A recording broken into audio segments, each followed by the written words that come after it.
پھر کلمہ طیبہ 99 دفتروں سے بھاری ہوگا۔ حدیث مبارکہ میں ہے قیامت کے دن اس امت کا ایک گناہگار ہوگا جس کے گناہ بہت زیادہ ہوں گے، 99 دفتر گناہوں کے ہوں گے۔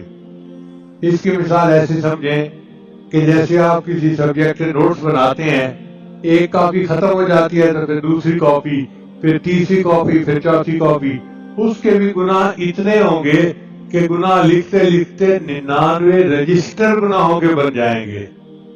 اتنا بڑا گناہگار ہوگا اس امت کا۔ اس کے ایک پلڑے میں 99 دفتر رکھ دیے جائیں گے اور دوسرے میں اس کے اعمال رکھ دیے جائیں گے، تو اعمال تھوڑے ہوں گے اور رجسٹر کا جو بوجھ ہوگا زیادہ ہوگا، تو وہ بندہ سمجھے گا کہ اب میری پکڑ ہو جائے گی۔ اللہ فرمائیں گے میرے بندے میں کسی پر ظلم نہیں کرتا، تیرا ایک عمل ہمارے پاس باقی ہے، ہم تجھے وہ دیتے ہیں۔ چنانچہ فرشتہ بطاقہ، کاغذ کی پرچی جو ہوتی ہے نا، چھوٹی سی پرچی، اس کو بطاقہ کہتے ہیں عربی میں، وہ بطاقہ لا کے دے گا۔ وہ کہے گا یا اللہ 99 دفتر کے مقابلے میں یہ کاغذ کی پرچی کیا حیثیت رکھتی ہے؟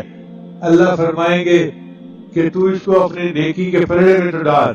جب وہ پلڑے میں ڈالے گا وہ اتنی بھاری ہوگی کہ اس کا نیکیوں کا پلڑا جھک جائے گا اور گناہوں کا پلڑا ہلکا ہو جائے گا۔